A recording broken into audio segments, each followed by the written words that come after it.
Hello! Welcome back to Post-COVID, where this video took so long because I got COVID. This was supposed to be out, probably 2-ish weeks ago, but that didn't happen because I got COVID for the first time ever. Sorry for the delay, and on with the video. What do you look for in an online multiplayer game? Is it escapism? The desire to live another life in a world of fantasy and magic, to fight back against the machine? Is it competition? The feeling of throwing yourself into the grinder until you come out on top at a higher rank, no matter how many times you felt like sobbing. Is it addiction? Why do people play Genshin again? For most people, these reasons are why they play online multiplayer games. MMOs let you immerse yourself into a whole new life. MOBAs and tactical shooters are games, yes, but more than that, they're a skill, one to be practiced. When people play multiplayer games, it's usually because they want to compete, or defeat an addiction. There does exist the rare casual enjoyer, but I'm talking about the majority of the online player base. I remember the good old days of Overwatch 1 and TF2 and even Minecraft survival games, but the online multiplayer gaming landscape isn't really about having fun anymore. With all the free-to-play games out there, it is a constant competition between them for the player's time. This has unfortunately led to the rise of addictive game design in order to get the most out of their players' wallets. Daily missions and battle passes and limited time events and crossovers and all of these things are designed to make people spend money first and have fun as a distant second. As I've gotten older, I've fortunately gotten very slightly wiser and maybe unfortunately much more jaded. It's gotten harder and harder for me to get into online multiplayer games because it feels like they do not respect my time, or even want me to have fun. But there are a few exceptions, one in particular that I love. In April 2023, Omega Strikers rose out of its beta and into the public. There was a huge rush to play the game, for a lot of reasons. Odyssey Interactive had the absolutely genius idea to run the Creator Versus tournament, which had huge content creators like Moist Critical, Ludwig, and Alpharad's fan bases battle it out to see which was the best at Omega Strikers. There were rewards for the competition, but more than that, it was a fantastic marketing idea. This event is what showcased Omega Strikers to so many new people after their open beta. I know that I hadn't even seen the game. I even wrote it off when a friend tried to get me to play. But then, as a 9-year Alpharad viewer, I saw his video becoming the worst Omega Strikers player alive. It was exactly the push that I needed. It just looked so fun. I downloaded it, and within a few matches, I fell in love with the game. I was a consistent player until the end of the Demon Drive event, where Octavia and Vice were released. I was Team Rock. Rest in peace. We'll get him next time, fellas. I don't really remember why I stopped playing for a bit. I think I was just busy. But I know that I was back in time to read the whole visual novel for the summer event. I actually vividly remember crunching and playing for hours every day to get those missions done. I wanted to experience the whole event story, but I only had a week to complete all the missions. By the time I'd returned to Omega Strikers, Fani had been added to the game too, which meant that I would never stop playing it. I've talked about how the game blew up, but I haven't actually talked about what it is. It's a little complicated, but see if you can keep up with this one. It's air hockey. I don't need to be coy. It's air hockey. 3v3 air hockey with abilities, and it's not hard to understand, and that is important. Most online games are complicated. Like, yeah, you have your Valorant, which could be boiled down to shoot bad guy to win, even though I know it's more than that.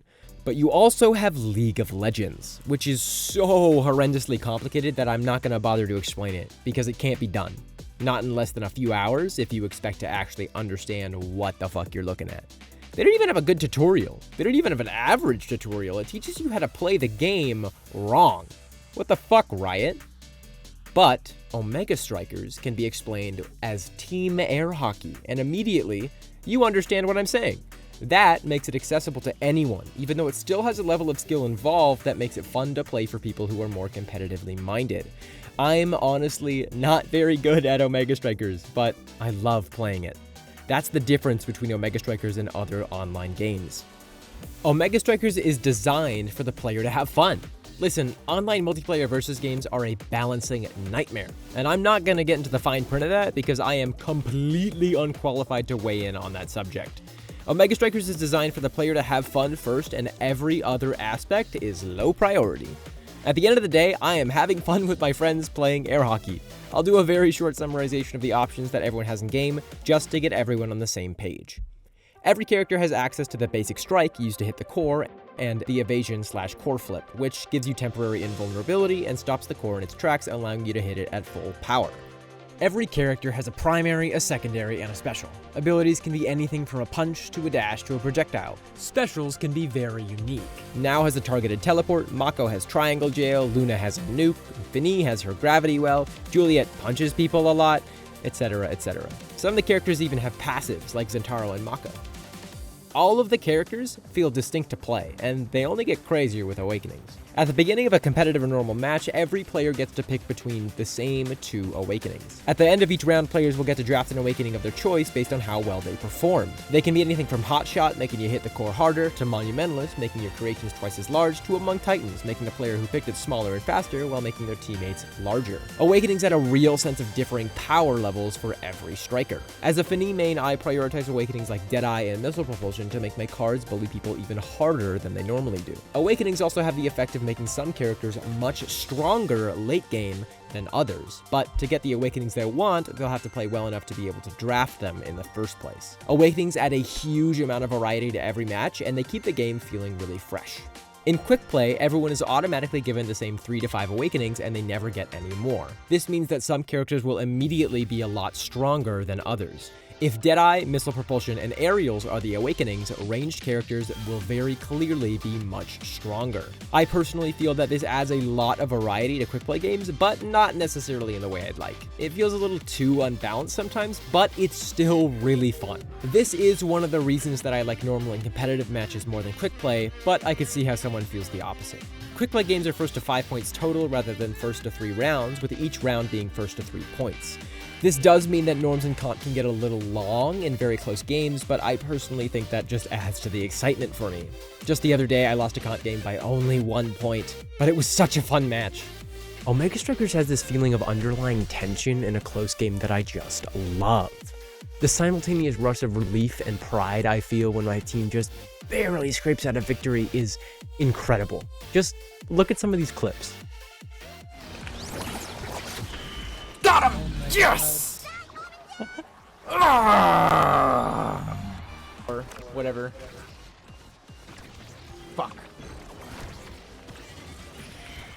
No!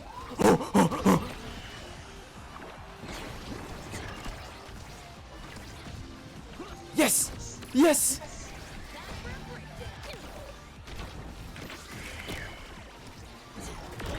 Yes, David! Yes, David! Score someone! Yes! Yeah! That was actually so sick. Oh, cool. Yeah! Oh, double cool. Hell yeah! Oh, that was a pop-off. I'm just imagining like Finny doing that. Like you hear from it goes in and you hear from like the other side of the court and just like Finny. Yeah, baby! And she like high-fives herself. I've never popped off that hard before. Omega Strikers brings out joy in me constantly, and it makes me feel so invested in air hockey that it feels a little silly afterwards. But, well, it's not just air hockey. It's air hockey with superpowers. All 21 characters in this game manage to feel unique. Playstyles vary wildly from character to character. Characters like Juliet and X are aggressive forwards. They don't have great core control, but they have incredible kill power instead. Their gameplay flow is about finding opportunities to knock enemy strikers out of the ring, then score while they have the advantage. Others focus on core control the whole time, like Octavia, whose speed allows her to out-dribble anyone else in the game. Or Juno, who sets up blobos across the map to pass and score with. Goalies range anywhere from stonewalling defenders like Dubu and Atlas to offensive threats like Finny or Kai. There are plenty of strikers who can fill roles as both goalie and forward, like Aimi or Kai, so it's important to try out a lot of characters to find a playstyle you like the most. Personally, I like playing goalie, but I find the characters that are too defensive to be boring for me to play. When you're as impatient as I am, and you get bored, bad things happen. I much prefer goalies who can support their team or score from afar. If that sounds good for you, try Now, Kai, and Finny. It's important to find the characters that you feel like you can understand and play naturally. A little bonus to each character is their music. Every character in the game has a theme that plays for the whole round whenever that character gets MVP. More than getting the first pick of Awakenings, this is why I want to do the best in every round. I love Finney's theme. The whole soundtrack is on Spotify, and I listen to it maybe a little too much. Some of my favorites include Curtain Call,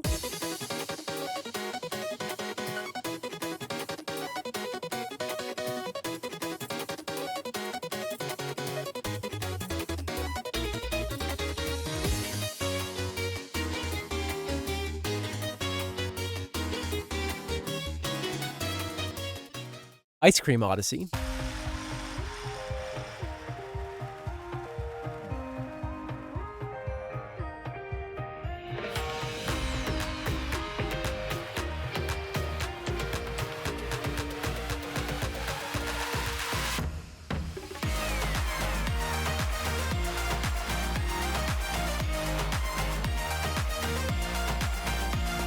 and Order of Business.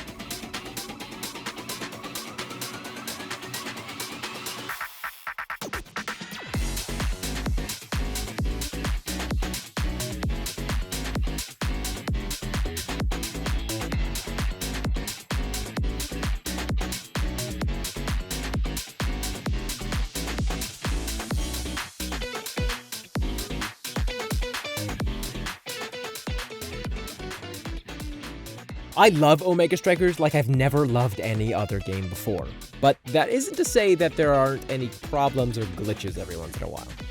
Most of the glitches I've encountered in game just seem to be the client not properly updating missions or meters in real time. Usually I just close and reopen the game and it updates, but it happened often enough that I felt like I should at least point it out. There's the rare clipping into a wall, but I see people's connection causing them to teleport more than I see anything like that. Oh my god. What is happening? One of the last subjects I want to touch on is cosmetics. From what I've heard from the community, the vast majority of us wish that there were more skins in the game. Odyssey Interactive is a much smaller company than, for example, Riot, but back when the game was constantly being updated, there were still precious few skins. The common consensus seems to be that if Odyssey had given us more opportunity to spend money for in-game cosmetics, we absolutely would have. I know I would have. I own every Juliet skin. If Finney had 20 skins, I would buy all of them. She has none. The biggest problem with the game is the matchmaking. I personally haven't ever needed to wait longer than 7 minutes for a game, but 7 minutes for a game is a whole round of quick play. I also know that living in SoCal means that there are probably a lot of games happening on servers close to me, so it's much easier for me to find a match than other people. Another reason for that would probably be my rank, which is very in the middle. I also play goalie, so it's always going to be easier for me to find a game. I've had friends say that whenever they try to play without me, their dedicated goalie player, they struggle to find a match. Sometimes those matches have people from wildly different ranks. The highest I've ever had in one of my games as a high gold was diamond, but I've also had bronze teammates before. Unfortunately, this isn't really something that Odyssey Interactive can fix with a few lines of code. Omega Strikers' player base is dwindling. At the time I'm writing this, the average player count is around 400, with the peak being just under 700. That average is less than a third of the amount of players that Overwatch 2 has lost in the same month. That just breaks my heart. In November of 2023, Odyssey Interactive released a video announcing that Omega Strikers development would be taking a backseat. Active development would halt shortly, and the game wouldn't be receiving anything new in the future as they pivoted to work on more games set in the Omega Strikers universe. But Omega Strikers isn't over, not by a long shot.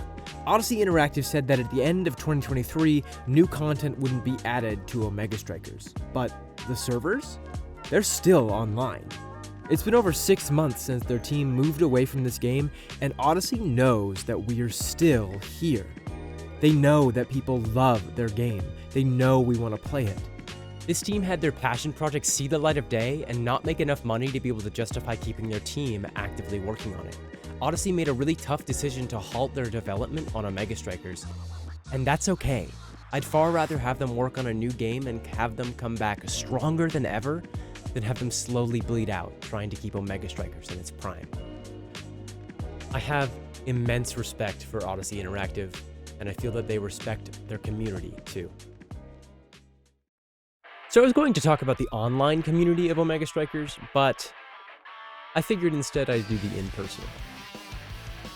A few weeks ago, I went to Anime Expo and I showed up in this Finny cosplay and I had a wonderful time. My goal was to have at least one person say, "Is that Finny Omega Strikers?" And when I got that, within the first 10 minutes of the convention, I wanted to scream. I was so excited, and then it just kept happening.